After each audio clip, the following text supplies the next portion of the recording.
بسم الله الرحمن الرحيم الحمد لله رب العالمين والصلاة والسلام على سيد الأنبياء والمرسلين محمد وآله وصحبه أجمعين أما بعد فأعوذ بالله من الشيطان الرجيم بسم الله الرحمن الرحيم لا تجعلوا دعاء الرسول بينكم كدعاء بعضكم بعضا صدق الله العظيم. عزیز بزرگوں، اللہ تبارک و تعالی کا بڑا احسان ہے کہ اللہ نے ہمیں ایمان کی دولت سے نوازا ہے، اور ایمان کی جو بنیاد ہے وہ دو چیزوں پر ہے. بھئی اگر کوئی بھی مومن ہے، ایمان والا ہے، تو بھئی ایمان والا ہونے کی نشانی کیا ہے، دلیل کیا ہے کہ یہ ایمان والا ہے؟ تو دو باتیں ایمان کی بنیاد ہے. نمبر ایک توحید اور نمبر دو رسالت. توحید کا مطلب یہ ہے کہ اللہ کی ذات کو اللہ کی تمام صفات کے ساتھ، اور وہ صفت جو صرف اللہ کے لیے خاص ہے، جیسے کہ اللہ کا وحدہ لا شریک ہونا، اللہ رزق دینے والے ہیں، اللہ تمام نفع نقصان کے مالک ہیں. ان سب چیزوں کے ساتھ اللہ کی ذات کو ماننے کا نام توحید ہے. اور رسالت یعنی اس بات کا اقرار کرنا کہ پیارے آقا صلی اللہ علیہ وسلم اللہ کے رسول ہے، اور اللہ نے ان کو لوگوں کی ہدایت کے لیے ہر دور میں جس طرح نبی آتے تھے لوگوں کی ہدایت کے لیے، اسی طریقے سے پیارے آقا صلی اللہ علیہ وسلم لوگوں کی ہدایت کے لیے دنیا میں تشریف لائے، اور نبوت کے سلسلے کی آپ آخری کڑی ہیں. اور اللہ نے پیارے آقا صلی اللہ علیہ وسلم کو بہت زبردست مقام عطا فرمایا ہے. آپ آخری رسول ہیں، آخری نبی ہے، آپ کے بعد کوئی نبی نہیں آنے والا ہے. آپ کی رسالت اور آپ کی جو نبوت ہے وہ پوری انسانیت کے لیے ہے. جیسے حضرت نوح علیہ السلام صرف اپنی قوم کے نبی تھے، حضرت ہود علیہ السلام صرف قوم عاد کے نبی تھے، حضرت صالح علیہ السلام صرف قوم سمود کے نبی تھے، حضرت لوط علیہ السلام صرف اپنی قوم کے نبی تھے، حضرت شعیب علیہ السلام مدین والوں کے نبی تھے. لیکن پیارے آقا صلی اللہ علیہ وسلم کی یہ خصوصیت ہے کہ اللہ نے آپ کو پوری کائنات اور پوری انسانیت قیامت تک جو آنے والی ہے ان سب کا نبی بنا کر بھیجا ہے. یہ آپ کا مقام ہے، یہ آپ کا مرتبہ ہے. اس لیے اللہ نے قرآن میں اس کو یہ بیان فرمایا کافۃ للناس، کہ تمام لوگوں کے لیے اللہ نے آپ کو ہدایت اور رہنما بنا کر بھیجا ہے. اور حضور نے اس بات کو حدیث میں بھی بیان فرمایا ہے کہ اللہ نے مجھے دوسرے نبیوں سے 5 وجہ فضیلت عطا فرمائی ہے، اور وہ 5 وجہوں میں ایک وجہ یہ بھی ہے آپ کی فضیلت کی کہ اللہ نے آپ کو پوری کائنات کا نبی بنا کر بھیجا ہے. لہذا عزیز بزرگوں، بحیثیت ایک امتی ہونے کے ہم پیارے آقا صلی اللہ علیہ وسلم کے امتی ہیں، اور اللہ کے نبی صلی اللہ علیہ وسلم کو اللہ نے بہت مقامات عطا فرمائے، اور ان مقامات میں سب سے بڑا مقام جو اللہ نے آپ کو عطا فرمایا ہے وہ یہ ہے کہ ایک امتی ہونے کی حیثیت سے ہم آپ کا احترام، تعظیم، توقیر اور آپ کی بہت زیادہ، حد سے زیادہ ہم عزت کرنے والے ہوں. احترام کا یہ تعلق ہے. ہمارا صرف ایک قانونی رشتہ نہیں ہے نبی صلی اللہ علیہ وسلم سے، ہمارا ایک دل کا رشتہ ہے، ہمارا ایک محبت کا رشتہ ہے، ہمارا ایک ایسا جنونی رشتہ ہے، ایک ایسا عشق والا رشتہ ہے کہ جو تمام رشتوں سے ہمارے لیے بڑھ کر ہے. وہ حضرت عمر رضی اللہ عنہ کا ایک مشہور واقعہ حدیث کی کتابوں کے اندر ملتا ہے کہ ایک مرتبہ پیارے آقا صلی اللہ علیہ وسلم نے حضرت عمر رضی اللہ عنہ سے پوچھا کہ عمر، آپ مجھ سے کتنی زیادہ محبت کرتے ہیں؟ حضرت عمر نے فرمایا حضور سب سے زیادہ، کہا اپنی اولاد اور اپنے بیوی بچوں سے بھی زیادہ. تو حضرت عمر نے تھوڑا توقف فرمایا. اللہ کے نبی نے جب سینہ مبارک پر ہاتھ رکھا تو حضرت عمر نے پھر فرمایا حضور آپ مجھے پوری دنیا سے زیادہ محبوب ہو گئے، حتیٰ کہ آپ کے لیے میری اولاد بھی قربان ہے اور آپ کے لیے میرا مال بھی قربان ہے. ایسی محبت. اس لیے ایک حدیث میں حضور نے فرمایا کوئی شخص اس وقت تک مومن نہیں ہو سکتا جب تک میری محبت اس کو تمام چیزوں سے زیادہ نہ ہو۔ تو ہمارا پیارے آقا صلی اللہ علیہ وسلم سے جو تعلق ہے وہ اس طریقے پر ہے۔ اسی لیے آپ کا مقام دیکھے، خود اللہ تبارک و تعالی نے پیارے آقا صلی اللہ علیہ وسلم کا ایسا اعزاز اور ایسا اکرام فرمایا کہ سب نبیوں سے اللہ نے قرآن میں یوں فرمایا، سب نبیوں سے، کہ اگر آپ کی موجودگی میں میرے نبی آوے تو آپ ان کی مدد کرو گے، آپ ان کی تصدیق کرو گے اور آپ ان کا ساتھ دو گے۔ سب نبیوں کو اللہ نے پیارے آقا صلی اللہ علیہ وسلم کے لیے یہ فرمایا، اس لیے کہ حضور کا مقام اور پیارے آقا صلی اللہ علیہ وسلم کا جو مرتبہ ہے وہ بہت زبردست ہے۔ قرآن میں ایک اور جگہ پر ہے، اللہ نے کسی نبی کی قسم نہیں کھائی ہے، آپ کی قسم کھائی ہے، لعمرک انہم لفی سکرتہم یعمہون، کہ پیارے آقا ہمیں آپ کی جان کی قسم ہے۔ کسی نبی کی قسم نہیں کھائی لیکن حضور کی قسم کھائی گئی۔ اچھا، قرآن میں سب نبیوں کو اللہ نے ان کے نام سے پکارا ہے، یا آدم اسکن انت وزوجک الجنہ، یا ابراہیم اعرض عن یا یوسف اعرض عن هذا، یا ابراہیم یا یوسف، تمام نبیوں کو نام سے پکارا۔ لیکن ہم جب قرآن میں غور کرتے ہیں تو حضور اقدس صلی اللہ علیہ وسلم کو کبھی بھی اللہ نے نام سے نہیں پکارا ہے۔ جب بھی پکارا تو یا نبی اللہ، یا رسول اللہ، یا ایھا النبی لم تحرم ما احل اللہ لک۔ اور ایک بات ذہن میں رکھے، انسان جس کا عزت اور احترام کرتا ہے اس کو کبھی نام سے نہیں پکارتا ہے۔ اس لیے دیکھیے، کوئی بزرگ ہو، کوئی اللہ والا ہو تو ہم ان کو کیا کہتے ہیں؟ حضرت کہتے ہیں، مولانا کہتے ہیں، مفتی صاحب کہتے ہیں، بڑے کہتے ہیں، اللہ والے کہتے ہیں، نام سے تو نہیں پکارتے ہم ان کو۔ جیسے ایک بیوی اپنے شوہر کو نام سے نہیں پکارتی ہے، حالانکہ پکارنا چاہے تو اجازت ہے اس کی، لیکن ادب اور احترام کی وجہ سے نام سے نہیں پکارا جا، او کہہ کر، سنیے کہہ کر، ایسے الفاظ سے۔ کیوں؟ اس لیے کہ ایک مقام اور مرتبہ ہونے کی وجہ سے۔ اسی طریقے سے اللہ نے قرآن میں کبھی بھی پیارے آقا صلی اللہ علیہ وسلم کو نام سے نہیں پکارا ہے۔ اسی طریقے سے جب اللہ تبارک و تعالی نے جب اپنے نبی کو نام سے نہیں پکارا ہے تو اس امت کو یہ پیغام دیا ہے کہ نبی کا احترام کرے۔ اس لیے ہم جب روزہ اقدس پر سلام پیش کرنے کے لیے جاتے ہیں تو وہاں پر 3 ایسے سیکشن بنے ہوئے ہیں، ایک خالی ہے، ایک میں پیارے آقا صلی اللہ علیہ وسلم موجود ہے اور ایک میں حضرت ابوبکر صدیق اور حضرت عمر رضی اللہ عنہ موجود ہے، اور ان تینوں کے اوپر ایک ایک آیت لکھی ہوئی ہے۔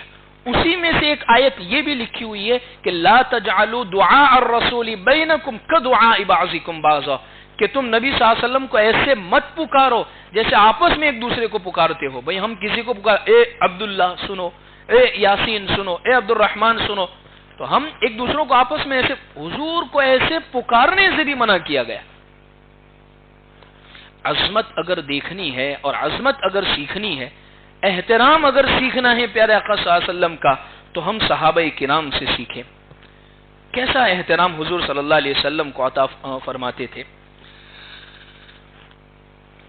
جب حضور کی مجلس میں بیٹھتے، صحابہ بتلاتے ہیں ہم حضور کی مجلس میں بیٹھتے، اتنے سکون اور ادب و وقار سے بیٹھتے تھے، ہمارے سروں پر کبوتر آ کر بیٹھ جاتے تھے اور ہم حرکت نہیں کرتے تھے، ادب کی وجہ سے، حضور کے ادب اور احترام کی وجہ سے۔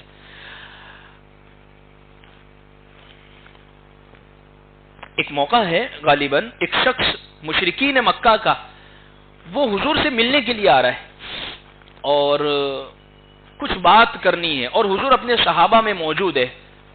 صحابہ کا عشق اور صحابہ کی جو محبت حضور سے تھی وہ دیکھ کے پریشان ہو گیا، وہ حیرت میں پڑ گیا کہ ایسی عشق اور ایسی محبت دنیا پیش نہیں کر سکتی۔ بھئی کیسی محبت؟ دیکھیے، اصل محبت تو یہ ہے انسان سروں پر حکومت نہ کرنے والا ہو، اصل محبت یہ ہے کہ انسان کی حکومت دلوں پر ہو، اور جب دل پر حکومت ہوتی ہے تو وہ جسم سے ظاہر ہوتی ہے۔ صحابہ کرام اللہ کے نبی صلی اللہ علیہ وسلم سے ایسی دل سے محبت فرماتے کہ وہ آنے والا وہ شخص یوں کہتا ہے اپنے مجمع میں جا کے کہ میں دنیا کے بہت سارے بادشاہوں کے پاس رہا ہوں، دیکھی ہے میں نے، بڑی بڑی مجلس ہے، ان بادشاہوں کے متعلق میں نے سنا ہے کہ ان کے لوگ ان کا احترام کرتے، سجدے میں جھک جاتے ہیں، ان کے سامنے کھڑے ہو جاتے، لیکن صرف یہ ظاہر کا احترام تھا، لیکن ایسا احترام، کوئی شخص اپنے بڑے کا ایسا احترام کرتے ہو کہ جب وہ تھوک دیتے ہیں، جب وہ وضو کرتے ہیں، جب وہ اپنے ہاتھ اور چہرے پر پانی ملتے ہیں، ان کا پانی زمین پر گرتا نہیں ہے، اس سے پہلے ان کے ماننے والے اپنے جسم کے اوپر مل لیتے ہیں۔ ایک واقعہ لکھا ہے، ایک مرتبہ حضور نے حجامہ کروایا، یا حضور صلی اللہ علیہ وسلم کے چہرے انور سے غزوہ احد کا موقع تھا، غالباً خون مبارک آپ کے چہرے سے بہنے لگا۔ ایک صحابی رضی اللہ عنہ اس کو چوس گئے، یعنی پی لیا، اس کو دفن نہیں کیا کسی جگہ پر، پی لیا اس کو۔ یہ محبت تھی پیارے آقا صلی اللہ علیہ وسلم سے۔ اللہ کے نبی صلی اللہ علیہ وسلم کے سر مبارک کے اوپر کھود لگ گئی، ایک صحابی نے اس کو اپنے دانت سے کھینچ کر، یعنی لوہے کی کڑیاں اندر گھس گئی تھی، تو ایک صحابی نے اپنے دانت سے کھینچ کر اس کو نکالی۔ فرماتے ہیں دیکھیں، سامنے کے دانت اگر کسی کے نکل جاوے تو چہرہ بھدا ہو جاتا ہے، یعنی خوبصورتی وہ باقی نہیں رہتی، سامنے کے دانت اگر نکل جاتے ہیں تو۔ لکھا ہے کتابوں کے اندر سیرت کی کہ وہ صحابی نے جب وہ نکالا تو آپ کے سامنے کے دانت نکل گئے، ٹوٹ گئے، لیکن فرماتے ہیں اس سے پہلے اللہ نے ان کو جو خوبصورتی عطا فرمائی، یہ دانت نکلنے کے بعد آپ کی خوبصورتی اور زیادہ بڑھ گئی تھی، کیونکہ یہ حضور کے لیے ہوا تھا۔ تو ایسا ادب اور احترام، اتنا زیادہ مقام۔ اور ایک صحابی کے متعلق لکھا ہے، جب یہ قرآن کی آیت نازل ہوئی، اور یہ آیت حضور کے بالکل روزے کے اوپر لگی ہوئی ہے، یا ایھا الذین آمنوا لا ترفعوا اصواتکم فوق صوت النبی، اے ایمان والو اپنے نبی کو بلند آواز سے مت پکارو، یعنی جب آپ کے روزے اقدس پر پہنچے ادب اور احترام کے ساتھ، چیخ کر سلام پیش نہ کرے، ادب اور احترام کے ساتھ۔ زندگی میں آپ کا ادب یہ تھا کہ جب آپ سے بات کرے تو ادب اور احترام کے ساتھ پست آواز سے، آواز کو نیچی رکھ کر بات کرے۔ ایک صحابی فرماتے میں جوہری الصوت تھا، یعنی میری آواز اونچی آواز تھی، جیسے بعض لوگوں کی آواز فطری طور پر، نیچرل طور پر اونچی آواز ہوتی ہے، یعنی وہ آہستہ بات کر رہے پھر بھی ان کی آواز بلند ہی ہوتی ہے، وہ صحابی ان میں سے تھے۔ جب یہ آیت نازل ہوئی تو انہوں نے تو اپنے آپ کو گھر میں بند کر لیا کہ میں تو تباہ و برباد ہو گیا، اس لیے کہ میری آواز تو اونچی ہے، بلند آواز والا ہوں، اور جب میں اللہ کے نبی سے بات کروں گا اور میری آواز نبی کی آواز سے اگر اونچی ہو گئی تو میں تو گستاخ اور میں تو بے ادبی میں شمار ہو جاؤں گا۔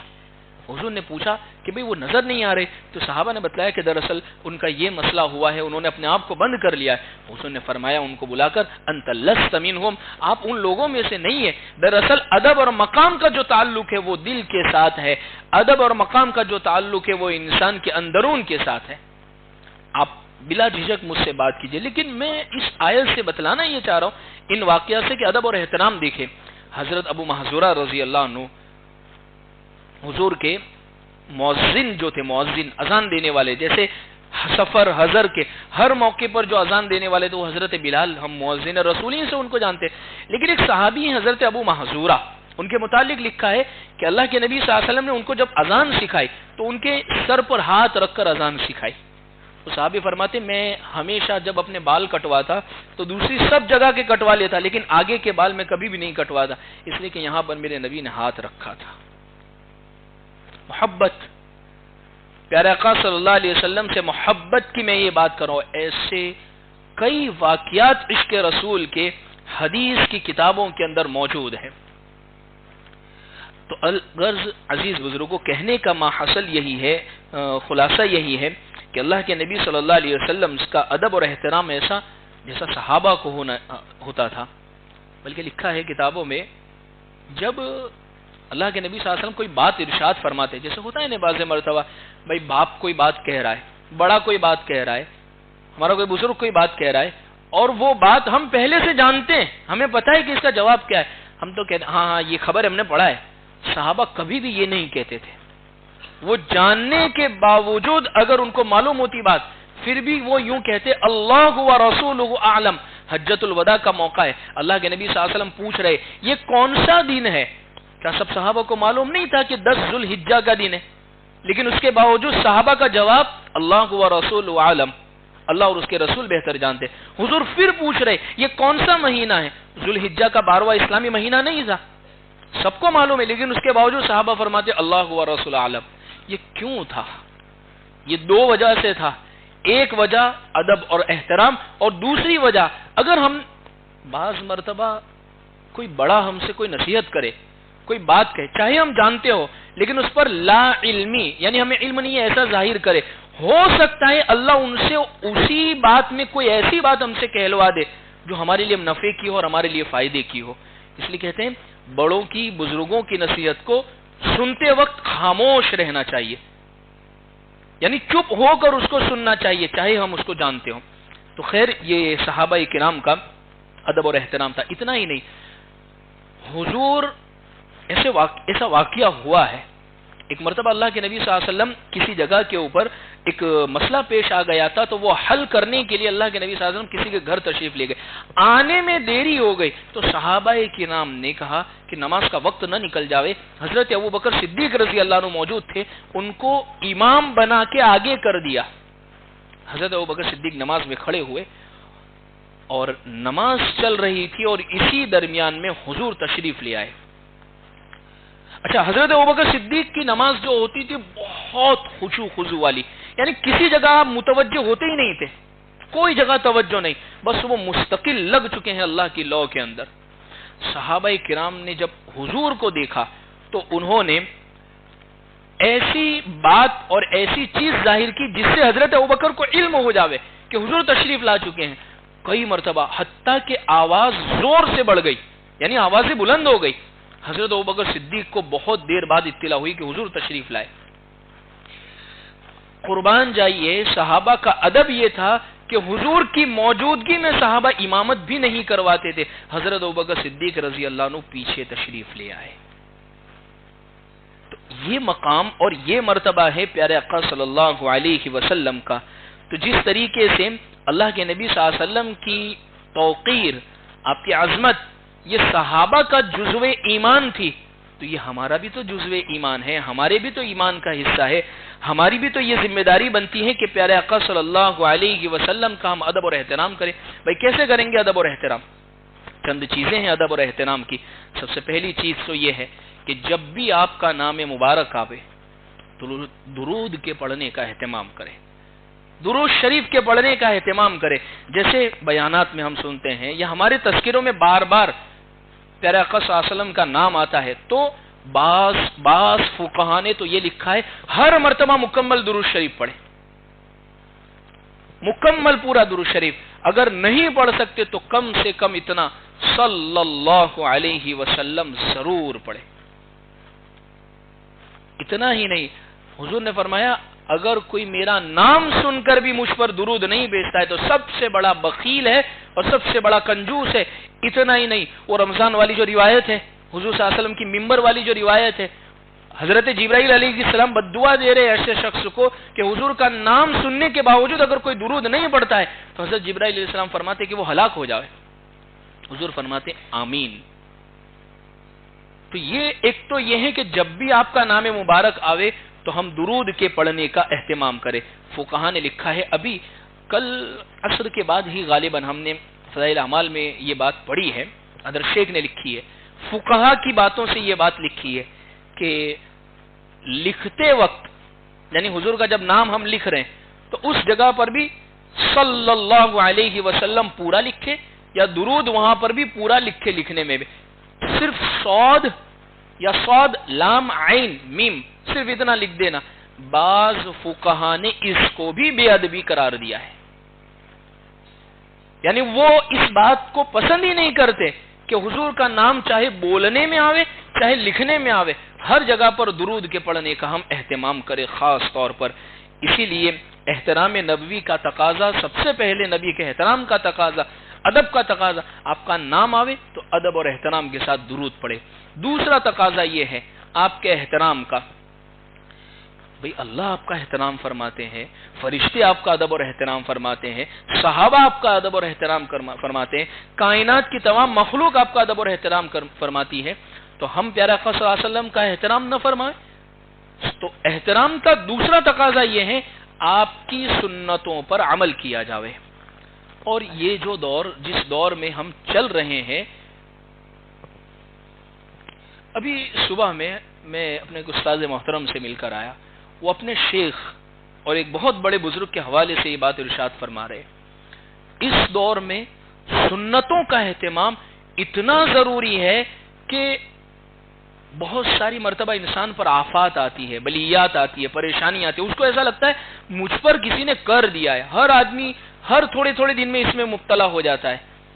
سنتوں کا اہتمام اپنی زندگی میں لائیے، انشاءاللہ اللہ یہ سب قسم کے وسوسوں سے، ان سب قسم کے خیالات سے اللہ حفاظت فرما لیں گے. سنت کا احترام کا مطلب یہ ہر کام میں یہ پہلو تلاش کرے کہ بھئی اس میں سنت کیا ہے، اس موقع کی دعا کیا ہے. یہ سب چیز ایک مضبوط حصار بن جائے گا ہمارے اور شیطان کے درمیان میں، جو ہماری باتوں میں، ہمارے کاموں میں خلل ڈالتا ہے. جیسے بیت الخلاء کی روایت میں موجود ہے کہ جب بیت الخلاء میں جائے تو اس سے پہلے دعائیں پڑھ لے. بھئی دعا کیوں پڑھنے کو کہا گیا؟ اس لیے کہ وہ جگہ ناپاک شیطان کے رہنے کی جگہ ہے. جب انسان دعا پڑھ کے نہیں جاتا ہے تو شیطان وہاں اس سے کھیلتا ہے، اس کی شرمگاہ سے کھیلتا ہے. جب دعا پڑھ لیتا ہے تو اس کے درمیان میں ایک آڑ ہو جاتی ہے اور پھر اللہ ان چیزوں سے حفاظت فرماتے ہیں. تو دوسرا جو کام کرنا ہے وہ خاص طور پر پیارے آقا صلی اللہ علیہ وسلم کی سنتوں پر عمل کرنے کی خاص طور پر کوشش کرنی ہے. ایک بہت دیکھیے سنتوں پر عمل کرنے کی کوشش کرے، لیکن ایک دوسرا پہلو میں اور بھی آپ کو سمجھاؤں. اگر سنتوں پر عمل نہیں ہو رہا ہے تو کم از کم سنتوں کی تحقیر سے، سنتوں کا بے احترامی کرنے سے ہم اپنے آپ کو بچاویں. جیسے مثال کے طور پر داڑھی پیارے آقا صلی اللہ علیہ وسلم کی سنت ہے، مسواک حضور کی سنت ہے، اپنے کرتے اپنے پاجامے کو اور اسی طریقے سے ازار کو اور لنگی کو حضور نے ٹخنوں سے نیچے رکھنے کو منع فرمایا حدیث پاک کے اندر. ایسی بہت ساری چیزیں ہیں جو جن کا تعلق سنتوں سے ہے. یہ سب ہم اپنی زندگیوں میں لاویں، کوشش کریں. لیکن اگر سستی کی وجہ سے نہیں ہو رہی ہے تو کم سے کم ان کی بے احترامی نہ کریں. جیسے بعض لوگ سنت کا مذاق اڑاتے ہیں، داڑھی کا مذاق اڑاتے ہیں، کرتے اور پاجامے کا مذاق اڑاتے ہیں، بعض لوگ تہبند کا مذاق اڑاتے ہیں، بعض لوگ حضور صلی اللہ علیہ وسلم کے جیسے بعض حفظ قرآن کر رہے ہیں تو حفظ قرآن کو یعنی قرآن کے منہ پر یاد کرنے کو بات کہتے ہیں. یہ کیا رٹو طوطے کی طرح یاد کر لیا اور اس کو کچھ بھی نہیں سمجھا. حالانکہ ہم غزوہ احد کے موقع پر دیکھتے ہیں کہ پیارے آقا صلی اللہ علیہ وسلم ان صحابہ کو قبر میں پہلے رکھ رہے ہیں جن کو قرآن زیادہ یاد ہے، یعنی پہلے ان کو دفن کیا جا رہا ہے. یعنی 70 کے قریب صحابہ کی شہادت ہو گئی غزوہ احد میں. اب دیکھیے غزوہ احد پہاڑ کے سامنے ایک مسجد بھی بنی ہوئی ہے اور وہیں پر سامنے ایک قبرستان بھی بنا ہوا ہے اور وہیں پر صرف 3 قبریں نمایاں ہو رہی ہے. ایک حضرت مصعب بن عمیر کی، حضرت حمزہ رضی اللہ عنہ کی اور ایک اور صحابی کی قبر. بس وہ 3 قبریں ہلکی سی نمایاں نظر آتی ہے. باقی دوسرے 70 صحابہ بھی اسی میں ہیں لیکن وہ قبریں نظر نہیں آتی، نشانات نظر نہیں آتی. تو ایک بہت بڑا کھڈا کھود کر بہت بڑی قبر مبارک بنا کر سب کو وہیں پر دفن کیا. لیکن مسئلہ یہ آیا کہ پہلے کن کو رکھے، پہلے کن کو اتارے قبر میں.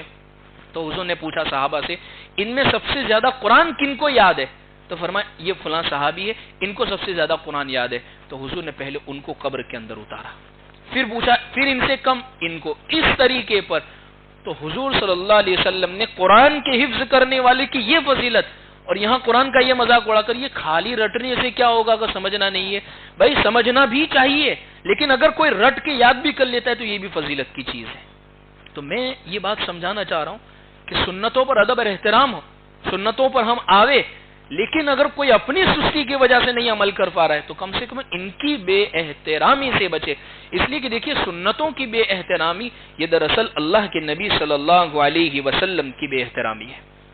اسی طریقے سے محبت کا ایک پہلو یہ بھی ہے، وہ تمام چیزیں جو اللہ کے نبی صلی اللہ علیہ وسلم جن کو پسند فرماتے تھے ان سب چیزوں کو ہم بھی پسند فرماوے، ان سب چیزوں کا ہم بھی احترام فرماوے. جلیل القدر امام مالک رحمت اللہ علیہ فرماتے ہیں، ان کا واقعہ لکھا ہے، وہ حدیث کا درس دے رہے تھے، اچھا کپڑا پہنتے، خوشبو لگاتے، نہا دھو کر پھر حدیث پڑھاتے تھے. ایک مرتبہ حدیث پڑھاتے چہرہ پورا رنگ بدل گیا، یعنی بہت چہرے پر پریشانی آ گئی لیکن ذرا بھی حرکت ادھر ادھر نہیں کی. جب درس پورا ہو گیا، حدیث پڑھا چکے، پھر اس کے بعد جب آپ نے اپنی کمر کو دیکھا تو اس پر ایک بچھو نے کئی مرتبہ ڈنک مارا ہوا تھا. فرمایا حضرت چالو درس میں ہی آپ اس کو نکال لیتے اور یہ کر لیتے.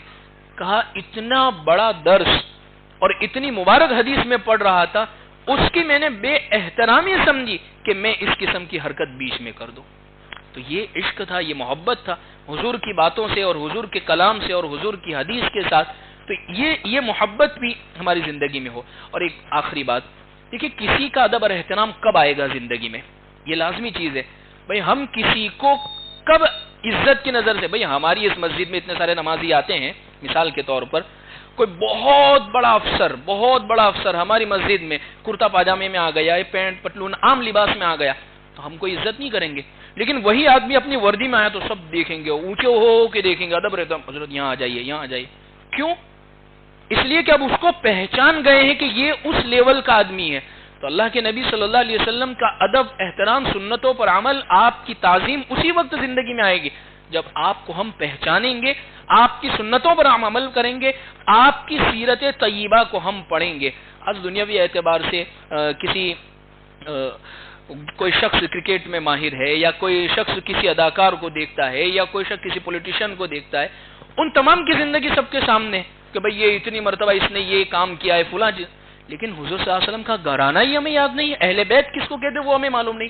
یہ کیسی محبت پیارے آقا صلی اللہ علیہ وسلم سے کہ جن سے محبت کے دن رات ہم دم بھرتے ہیں، ان کی زندگی ہی ہمارے سامنے نہیں، ان کی سیرت ہی ہم نے نہیں پڑھی۔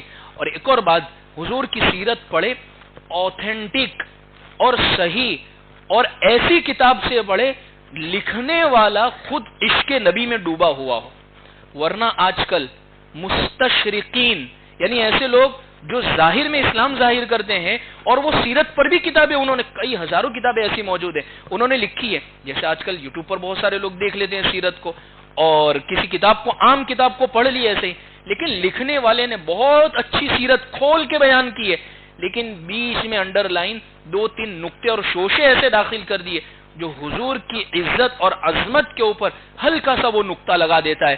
اب مسلمان پڑھنے والا اس میں شک شبے میں مبتلا ہو جاتا ہے۔ تو ایسے بزرگوں کی، ایسے اللہ والوں کی کتاب پڑھے جو عشق نبی میں ڈوبے ہوئے ہیں، جب وہ کتاب پڑھیں گے تو انشاءاللہ وہ چیز ہماری زندگیوں میں آئے گی۔ اللہ سے ہم دعا کرتے ہیں اللہ ہمیں صحیح معنی میں عشق رسول اور پیارے آقا صلی اللہ علیہ وسلم کی تعظیم نصیب فرمائے۔ وآخر دعوانا ان الحمد للہ رب العالمین۔